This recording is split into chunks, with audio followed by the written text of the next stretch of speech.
축하드립니다. 오신 분들 옆에 뒤에 무대 보시면서 인사하실 때 반갑습니다. 잘 오셨습니다. 인사하시기 바랍니다. 네, 반갑습니다. 잘 오셨습니다. 네, 오늘 말씀의 제목은 십자가 보혈의 능력이라는 그런 제목으로 우리가 함께 은혜를 나누고자 합니다. 우리가 이 세상을 살아나가는 삶이 항상 평안할 수만 없고 또 때로는 인생이 또 고달프다는 그런 마음이 들기도 하는 것이 사실입니다. 그만큼 우리의 인생이 사실 이게 쉽지 않은 거예요. 인생을 저는 이제 지금 49이잖아요. 이제 내년이면 50이 되는데 이 49년의 인생을 살아나가면서 참 쉽지 않구나. 근데 이제 70, 80 이렇게 되시는 분들은 더 그럴 거예요. 오래 인생을 살아본 분들은 인생의 이 경륜 속에서 여러 가지 어려운 순간도 맞았고, 여러 가지 인생의 이 고비도 맞았고, 그렇기 때문에, 인생 사는 것이 참 힘들구나, 이런 생각을 더 하시게 될 것입니다. 근데 우리의 인생이 이렇게, 우리의 인간의 인생을 고달프게 이렇게 살아가는 이유 중에 가장 큰 이유는 태초에 에덴 동산에서 아담과 하와가 죄를 범했기 때문이라는 그런 말씀. 이 모든 고통의 시가 죄로부터 시작돼요. 모든 고통이 이 죄로부터 시작된 것입니다. 세상에 일어나는 모든 문제가 다 죄로부터 시작이 됩니다. 야고보서 1장 15절을 보면 욕심이 잉태한즉 죄를 낳고 죄가 상성한즉 사망을 낳는다고 했어요. 죄로 인해서 결국에는 사망에까지 이르게 되는 것입니다. 태초에 에덴 동산에서는 죽음도 사망도 없었다는 거예요. 근데 이 에덴 동산이라는 것은 항상 행복한 것이었고 죽음도 없었고 사망도 없는 것이 에덴 동산이었습니다. 그런데 아담과 하와가 이 죄를 범함으로 인해서 그 죄로 인해서 세상은 죄악이 가득 찬 그런 세상이 되었다는 그런 사실입니다. 우리가 사는 세상이 얼마나 많은 죄악들이 있습니다. 하루라도 뉴스를 보면 온갖 죄악들이 이 세상 곳곳에서 그렇게 세계의 교초에서 또 우리나라에서 일어나는 것을 우리가 볼 수 있습니다. 이 죄악이 있는 세상에서 우리는 때로는 이 죄로 인해서 우리 자신이 고통을 받기도 하고 또 다른 사람에게 고통을 주기도 하고, 요즘 내로남불이라는 그런 말이 그렇게 있는데 많이 하는데, 내가 죄를 저지르면 그것은 아무것도 아닌데 다른 사람이 죄를 저지르면 그것은 절대로 용납을 못한다는 거. 이게 나는 잘못이 없고 다른 사람은 무조건 잘못됐다라고 그렇게 말하는 것이 내로남불이죠. 그런 기준이 없는 거예요. 기준은 오직 자기 자신뿐이 없다는 거예요. 인간이 얼마나 인간이 얼마나 타락했으면 자기가 신이 되고 또 하나님이 되어서 죄를 판단하고 의를 판단한다는 거예요. 인간이 그래서 이 자기를 판단하고 또 다른 사람을 판단하고 자신이 신이 되어서 하나님이 되어서 죄를 판단하고 의를 판단합니다. 우리는 이 세상에서 아무도 주님 앞에서 볼 때는 다 죄인이고 또 예수님의 보혈의 피가 없으면 다 지옥에 갈 수밖에 없는 그런 불쌍한 영혼이라는 사실을 우리는 잊지 말아야 합니다. 그래서 우리는 날마다 이 예수님의 이 보혈의 피로 우리의 죄를 씻음받아야 할 것이고, 그렇게 보혈의 피로 죄 씻음받을 때 우리는 죄로부터 자유해서 우리의 인생에 참 평안을 누릴 수가 있다는 거예요. 오늘 강상렬 목사님 기도하셨지만은 얼마나 우리가 세상을 살면서 이 일주일의 삶을 살면서 우리가 얼마나 많은 죄들을 짓고 살고 있습니다. 근데 수없는 죄들을 짓고 살고 있음에도 불구하고 이 죄라는 것에 대해서 인식이 없는 거예요. 그래도 옛날에는 사람들이 이 죄를 지으면 죄에 대한 인식이 있었잖아요. 근데 요즘은 죄를 져도 죄에 대해서 자기 합리화를 시켜서 죄를 지은 것에 대해서 정당화시킨다는. 그러면 우리가 이런 제 시스템을 얻어서 참된 평안과 자유를 누리기 위해서는 우리는 어떻게 해야 하겠습니까? 첫 번째로 우리는 이 제약된 세상을 살고 있다는 것. 우리가 이 세상을 아무리 좋게 이야기해도 세상이 마냥 아름답다라고 말을 할 수가 없어. 왜냐하면 이 세상은 이미 죄로 오염이 되었기 때문입니다. 요즘 환경에 대해서 이야기를 많이 하죠. 그래서 공기가 매연으로 오염되면, 미세먼지로 오염되면 그 오염된 공기가 없어졌다가도 또 어느 순간인가 또 나타나잖아요. 그래서 이게 코로나 이전에도 마스크를 썼던 분들은 거의 이렇게 미세먼지 때문에 이제 마스크를 쓰고 다녔죠. 근데 요즘은 바다도 오염이 많이 되어서 물고기에서 미세 플라스틱 같은 것이 나온다는 거예요. 그래서 요즘은 생선도 마음대로 먹지 못해. 이렇게 환경이 오염되면 큰 문제인 것이 한번 오염된 환경을 돌이키기는 거의 불가능하다는 거예요. 한번 오염이 됐으면 그걸 다시금 정화시키는 일이 얼마나 어려운 일인지 몰라요. 이렇게 환경의 오염이 심각하지만 한번 죄로 오염된 세상은 그 오염된 곳을 돌이키기가 사실 이건 불가능한 거예요. 그래서 태초에 에덴 동산에서 하나님이 먹지 말라는 이 선악과를 아담과 하와가 먹음으로 인해서 이 세상에 죄가 시작됐다는 거예요. 죄가 들어온 거죠. 그런데 한번 시작된 이 죄는 끝이 나지 않고 더욱더 죄가 많아져서 노아의 시대에 죄가 만연함으로 인해서 하나님은 노아와 그의 가족만 제외하고 세상 모든 사람들을 피를 내리심으로 인해서 홍수로 멸하셨다라는 거예요. 오로지 노아와 그 가족들만 구원함을 얻었죠. 우리가 홍수가 무서운 것이 물이 불어나는 배가 없으면 피할 곳이 없는 거예요. 그래서 죄에 대해서 하나님은 징계를 하신 것이 또한 노세 시대에 노시 거했던 소돔과 고모라가 죄가 만연함으로 그 가운데에는 동성애들 있었는데 그만큼 죄가 큰 것이 요즘 우리나라에서 이 차별금지법을 자꾸 국회에서 통과시키려고 하는데 이 차별금지법이 겉으로는 참 좋잖아요. 차별하지 않고 서로 평등하고 그 말은 좋은데 그 속에 뭐가 있느냐? 동성애를 인정해 주자는 것이 있어서 우리 기독교 교회들에서 그걸 적극적으로 반대해서 그나마 이 차별금지법이 지금 국회에서 통과되지 않는 거예요.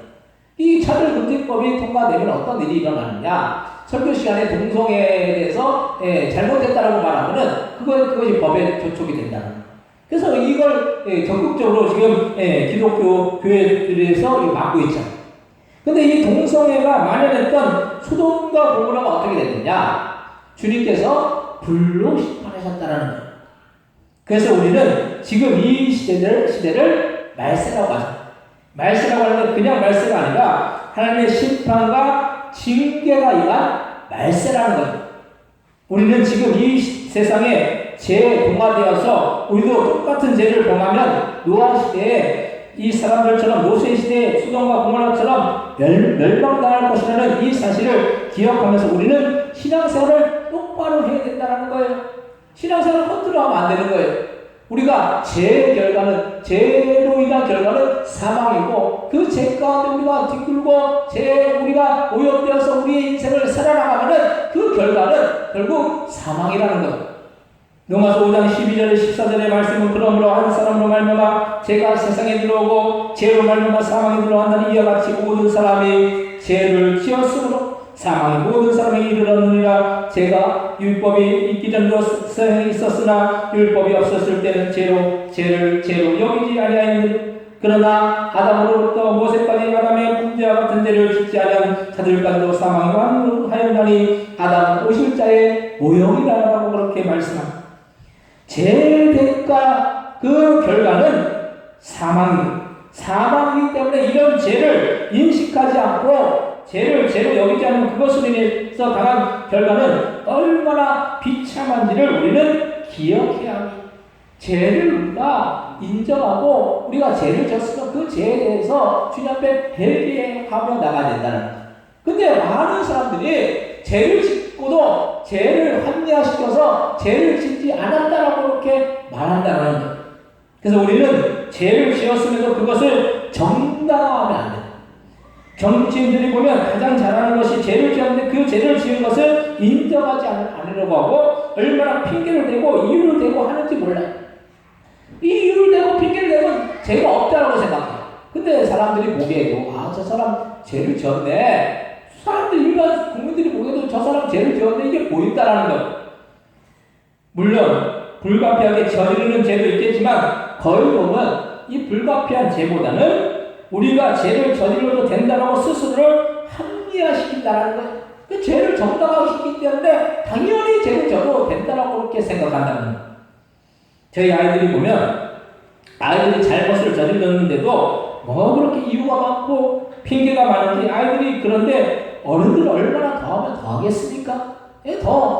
지식적으로도 그러고 여러 가지 합리화시킬 것들이 많은 거죠. 아이들도 자기들의 저지른 그런 잘못에 대해서 이렇게 저렇게 이유를 들이대면서 잘못이 없다라고 그렇게 항변하는데 우리 이 어른들은 더하면 더하다라는 거예요. 뭐 한 사람의 문제가 아니라 이 세상을 사는 모든 사람들의 문제인 것입니다. 우리는 제약된 세상에서 죄를 바로 인식해야 하는 것이 우리가 죄를 인식한다면 죄를 짓지 않으려고 하기 때문인 거예요. 죄를 인식할 때 내가 죄를 지면 안 되겠구나 이렇게 인식하면 어떻게 됩니까? 죄를 짓지 않으려고 노력하게 되는 거죠. 근데 죄를 합리화시키면은 죄를 져도 되는구나 당연시 하면은 죄를 그냥 당연히 짓게 되는 거예요. 두 번째로 죄를 이길 힘은 예수님의 보혈에서 나온다는 거예요. 우리가 이 세상에서 죄를 이길 수 있는 사람이 아무도 없어요. 죄를 이기고 죄를 지배하는 사람은 아무도 없어요. 근데 그 죄를 이기신 분이 계신데 그분이 예수 그리스도라는 그런 말씀. 예수님이 죄를 이기셨는지 어떻게 아느냐 하면 이 세상에 태어난 모든 사람은 죄로 인해서 사망, 즉 죽음을 당했는데 예수님은 그 죽음을 이기시고 십자가에서 죽으신 지 사흘 만에 다시 부활하셨다는 거예요. 그것이 죄를 이긴 증거라는 거예요. 이 세상에 다 태어난 사람은 어떻게 됩니까? 다 죽는 거죠. 그 전에도 그러고 지금도 그러고 앞으로도 그러고 다 이 죽음을 맞이하게 돼요. 죄의 대가인 그 죄의 결과인 사망이 있기 때문에 죽음의 가운데 나갈 수밖에 없는 거예요. 근데 예수님은 그 죽음도 이기셨다는 거예요. 그렇기 때문에 그 죽음을 이기셨기 때문에 결국 그 죄를 이기셨다는 거예요. 그것이 부활인 것입니다. 죽은 지 사흘 만에 십자가에서 죽으신 지 사흘 만에 다시 부활하신 것입니다. 예수님은 죄를 이기셨기 때문에 죽음을 이기시고 부활하신 것입니다. 그래서 우리도 이 예수님의 십자가의 보혈을 의지하여 나가면 거기에 묻어서 우리도 죄를 이기고 사망을 이길 수가 있다는 거예요. 그냥 묻어 나가면 되는 거예요. 주님 앞에 묻어 나가면 주님이 다 해결해 주신다는 거예요. 그것은 인간의 힘을 뛰어넘는 거예요.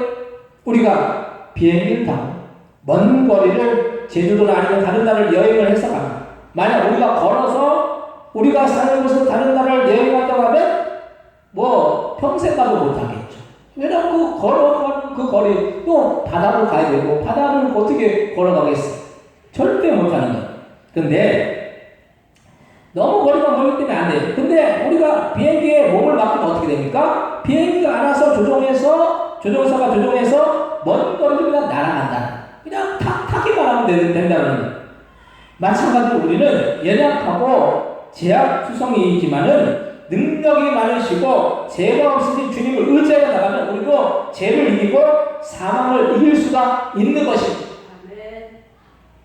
우리가 이 죄악 세상에서 거룩한 가운데 죄가 없는 상태로 살 수 있으면 얼마나 좋겠습니까? 그런데 죄로 한번 오염된 세상이 쉽지 않다는 거예요. 지금은 이제 코로나로 많이 잠잠해서 다행인데 옛날 코로나 있을 때 이 코로나로 오염이 된 세상에 계속 코로나가 전염이 되어서 번져갔기 때문에 문제가 됐던 거예요. 애초에 이 코로나가 사람에게 옮기지 않았다면 지금 여러 가지 어려움들을 겪지 않았을 것입니다. 죄도 애초에 아담과 하와가 죄를 짓지 않았다면 우리도 이런 죄로 인한 이 고통을 당하지 않았을 것입니다. 그런데 이 죄를 사면할 수 있는 것은 이 죄를 없앨 수 있는 것을 주님은 우리에게 주셨는데 그것은 예수 그리스도의 십자가의 보혈의 피라는 거예요. 예수님의 그 보혈의 피가 우리의 죄를 다 정결케 하신다는 그런 말씀. 그래서 이 코로나도 마찬가지고 옛날에 신종플루 때도 이 타미플루라는 치료제가 나왔죠. 그게 이제 원래 신종플루 약이 아니었는데 다른 약이었는데 그게 이제 신종플루에 맞아서 그냥 신종플루가 종식이 된 거예요. 그래서 마찬가지로 이 사멸하는 약이 나오면 좋은 거예요. 죄를 사멸할 수 있는 것이 예수님의 십자가의 보혈이라는 거예요. 그 보혈을 의지하는 자에게는 그 죄가 다 사멸되는 거예요. 그래서 우리는 죄를 지으려고 하지 아니하고 죄를 짓더라도 우리는 예수님의 그 보혈의 피를 믿고 죄를 회개하여 죄를 씻은 받아야 하는 것입니다.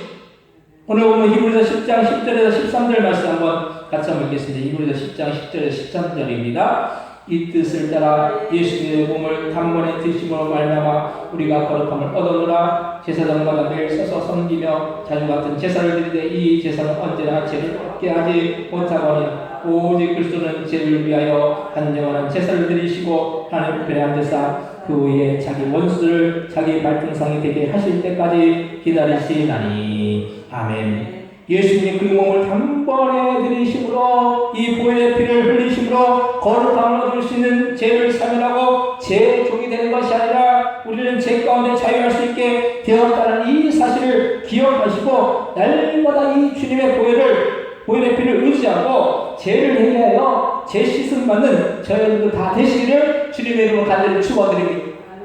우리가 죄를 회개하면 되는 거예요. 근데 죄를 회개하려고도 하잖아요. 죄를 합리화시키기 때문에 죄를 죄로 인정하지 않기 때문에 우리가 수없는 죄들을 지음에도 불구하고 그 죄에 대한 인식을 하지 않으면 죄를 주님 앞에 고백할 수도 없는 거죠. 우리가 이 세상을 살면서 하루에도 얼마나 많은 죄를 짓고 살고 있습니까? 우리가 겉으로 드러나는 죄만 죄가 아니고 우리의 마음속으로 짓는 죄, 우리의 마음속으로 얼마나 남을 미워하고 시기하고 질투하고 또 분내고 이런 마음, 이 마음으로 짓는 죄도 죄라고 했어요. 주님은 우리가 마음으로 수없는 죄악들을 짓고 살면서도 우리가 그 죄에 대한 그런 인식을 하지 않으면 도저히 죄를 고백할 수도 없고 회개할 수도 없는 것인데 우리가 그 죄를 회개하고 고백하면은 주님께서 다 그 죄를 정결케 하신다라고 그렇게 말씀하고 있는 것입니다. 세 번째로 예수님의 보혈의 능력은 모든 죄를 물리치고 우리에게 자유와 승리를 준다는 거예요. 우리가 이 세상을 살면서 죄 가운데서 그 죄를 이기고 그 죄를 물리치는 것은 아주 중요한 거예요. 우리가 살면서 당하는 모든 고통은 결국에는 죄로부터 일어난다는 거예요. 죄의 결과가 사망이고 죄의 결과가 결국 그 죄 가운데 나갈 때 결국 죽음에 이른다는 거예요. 죄가 없었다면 그런 고통이 있지 않았을 것입니다. 죄가 있기 때문에 죄로 말미암아 그 죄로 인해서 온갖 세상의 문제들이 닥쳐오게 된다는 거예요. 세상에서 일어나는 일들 대부분 보시면 어떤 문제 때문에 일어납니까? 어떤 일 때문에 일어나요? 마음의 그 욕심 때문에 많은 일들이 일어나죠. 마음으로 욕심을 부려서 그 욕심으로 인해서 사람들이 때로는 남에게 어려움을 주기도 하고 때로는 남에게 피해를 주기도 하고 그게 극명하게 나타나는 것이 다른 사람들에게 고통을 주기도 하고 또 사람을 죽이기도 하고 이게 왜 그렇습니까? 욕심이 잉태한 듯 죄를 낳고 죄가 장성한 듯 사망을 낳기 때문에 죄의 결과가 결국 사망에까지 이른다는 모든 이 죄악들의 그 근본 원인은 우리의 마음속에 일어난다는 거예요. 그래서 천국이 왜 천국이냐면 천국에는 죄가 없기 때문에 천국인 거예요. 죄가 없는 거룩함을 항상 유지하고 있기 때문에 그 거룩한 천국에서는 고통도 근심도 염려도 없다라는 거예요. 우리가 이 세상을 살면서 얼마나 근심하고 염려하고 걱정하고 이 세상을 살아가면서 내 삶이 참 힘들다라고 생각할 때 왜 그렇습니까? 염려하고 근심되는 일이 있고 걱정되는 일이 있기 때문에 우리가 세상 삶이 힘들구나, 참 어렵구나, 이런 생각을 하는 것입니다. 죄가 없는 거룩함을 항상 유지하고 있기 때문에 그 거룩한 천국에서는 고통도 근심도 염려도 없다는 거예요. 고통과 근심과 염려가 없는 천국에서는 왜 근심과 걱정과 염려가 없느냐? 죄가 없기 때문인 거예요. 죄가 없는 곳이 천국이라는 거예요. 반대로 죄가 만연하고 죄로 가득한 곳이 지옥인 것이, 그래서 지옥은 영원한 고통과 근심과 염려가 가득한 것입니다. 그래서 우리는 어떤 일이 있어도 지옥만은 피해야 하고 천국만은 들어가야 하는 것입니다. 우리가 천국을 향해 나가면서 우리는 이 세상에서 수많은 문제와 어려움들을 만나지만 우리가 이 모든 문제와 어려움들을 이길 수 있는 것은 예수님의 그 보혈의 피가 나와 함께하기 때문이고, 그 보혈의 능력을 의지하는 자에게는 마귀의 역사가 머물지 않고 떠나가기 때문이고, 시시때때로 마귀는 우리에게 악한 생각을 집어넣잖아요. 악한 마음을 집어넣어요. 그래서 우리는 그럴 때마다 예수의 그 보혈의 피를 외치면서 마귀의 계계를 물리쳐야 된다는 거. 우리가 마귀와 영적인 싸움에서 우리가 어떻게 이길 수 있느냐는, 마귀가 눈에 보입니까? 눈에 보이지 않잖아요. 눈에 보이지 않는 그 마귀와 우리가 어떻게 싸워 이길 수 있느냐는 거예요. 우리의 힘으로, 우리의 능력으로 마귀를 어떻게 이길 수가 없는 거예요. 눈에 보이지 않는 영적인 그 영물인 마귀를 우리가 우리의 힘으로 이길 수 없는 거예요. 우리는 다만 예수의 그 보혈의 그 피 공로를 의지해서 나아갈 때 그 마귀의 영적인 싸움에서 이기고 승리할 수 있을 줄로 믿으시기 바랍니다. 죄를 이길 수 없으면 결국 어떻게 됩니까? 죄의 종이 되는 거예요. 죄의 종이 되면 죄의 노예가 되는 거예요. 죄를 이길 수 있는 사람은 이 세상에 아무도 없어요. 우리는 예수님 우리와 함께 하시고 죄를 이기고 죄로부터 우리는 자유할 수가 있다는 거예요. 주님이 함께 하시면 우리는 죄를 이기고 죄로부터 자유하게 되는 거예요. 우리의 삶의 모든 문제들이 겉으로 드러나는 문제가 우리가 문제라고 얘기하면 안 됩니다. 그 안에 왜 이 문제가 나타나느냐, 이 문제의 근원을 이게 들여다보면은 다 죄로 인해서 일어나는 거예요. 세상에 있는 모든 문제들이 다 죄로 인해서 일어나는 거예요. 지금 세계적으로 이 러시아와 우크라이나가 전쟁을 벌이잖아요. 그 전쟁의 그 근본 원인이 뭡니까? 이 러시아가 자꾸 이제 팽창을 하려고 하고, 이 서방 그 유럽이나 미국과 이렇게 서로 대립을 하려고 하는데, 그 대립에서 뭔가 이렇게 넓혀 나가려고 하는데, 이 우크라이나를 이제 점령을 해야지 그게 넓혀지는 거예요. 거기서 이제 전쟁이 일어나는 거죠. 욕심이 있는 거예요. 그 푸틴이 욕심을 부리는 거죠. 자기가 어떤 뭔가 독재의 그 근본을 만들기 위해서 그 전쟁을 벌인 거예요. 그래서 평생 죽을 때까지 자기가 그 지배하기 위해서. 이 욕심이라는 것이 그만큼 큰 문제를 일으킨다. 죄의 결과가 결국 문제를 일으키는 거예요. 그래서 우리가 눈으로 보이는 문제만 우리가 바라보지 말고 그 문제 뒤에 있는 죄를 우리가 바라보라는 거예요. 오늘 보면 히브리서 10장 16절에서 20절 말씀 같이 한번 읽겠습니다. 주께서 이르시되 그날부로는 그들과 맺을 언약이 이것이다 하시고 내 법을 그들의 마음에 두고 그들의 생각에 기록하자 하신 후에 또 그들의 죄와 그들의 불법을 내가 다시 기억하지 아니하리라 하셨으니 이것들을 쌓으신 분들 다시 죄를 위하여 제사 드릴 것이 없느니라. 그러나 형제들아 우리가 예수의 피를 힘입어 성소에 들어갈 담력을 얻어나니 그 길은 우리를 위하여 시장 가운데 열어놓으신 새로운 살 길이요 기장은 곧 그의 육체입니다. 아멘. 우리는 예수님의 그 피를 힘입어 성소에 들어갈 담력을 얻는데, 이것은 새로운 살 길이고 죄에서 자유하고 승리할 수 있는 길이라는 이 사실을 우리는 기억하시기 바랍니다. 우리가 어떻게 인생을 우리가 승리하면서 우리가 우리의 인생을 살 수 있겠습니까?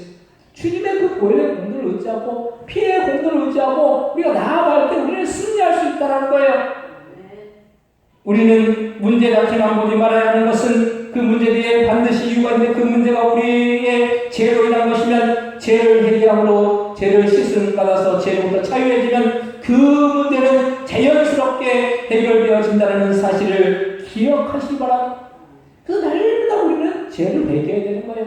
하루에도 수없이 많은 죄를 지으면서도 그 죄를 자꾸 쌓아나가는 거예요. 이 세상에서 쓰레기들이 쌓이면 어떻게 됩니까? 그 쓰레기를 어떻게 됩니까? 치워야 되는 거죠. 쓰레기를 치워야 되죠. 어떤 사람은 쓰레기를 이 물건에 대한 강박장애가 있어가지고 뭐 집에 그냥 크게 그냥 쓰레기를 쌓아놔도 그냥 상관없이 계속 쌓는 사람이 있어요. 그런 사람이 있더라고요. 그런 분을 전에 봤었는데 쓰레기를 계속 쌓는 거예요. 그래서 쓰레기 버리지 않고 집안에 가득 차는 거예요. 그래서 이제 뭐 그런 경우에 어떻게 합니까? 뭐 이제 동사무소 직원들이 와가지고 같이 뭐 봉사들이 와가지고 같이 와가지고 그 쓰레기를 치워주는 거예요.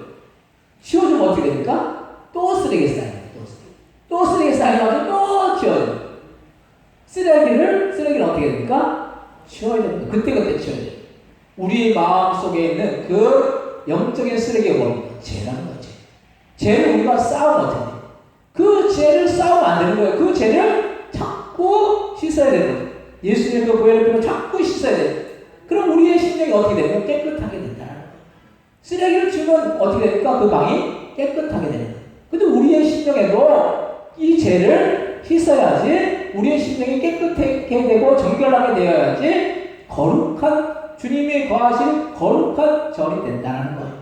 우리는 날마다 해결할 거리들을 찾아서 주님 앞에 회개하고 고백하고 우리가 나아가야 되는 것입니다. 우리는 죄를 이기고 죄에서 승리하기 위해서 날마다 예수님 내 심령의 그 위에서 기도와 말씀으로 나아가서 성령 충만함으로 죄를 물러가고 거룩한 가운데 나아가시기 바랍니다. 사랑하는 성도들, 우리는 연약해서 이 세상에서 죄로 인해서 여러 가지 고통을 문제와 염려와 근심 속에 살아나갑니다. 그런데 이 모든 고통의 근원은 죄이기 때문에 그 죄를 멸할 수 있는 예수님의 그 보혈의 피를 의지하였습니다. 예수님 내 안에 거하시고 우리가 성령 충만하여서 날마다 우리 인생 가운데 승리하시고 죄로부터 자유한 그래서 우리의 심령 가운데 평안과 기쁨과 소망 하나님의 은혜가 넘치는 그런 복된 생이 다 되시기를 저와 여러분들 다 되시기를 주님의 이름으로 간절히 축원드립니다. 지하실 통속이 하실 때 우리는 십자가의 보혈의 능력을 의지해서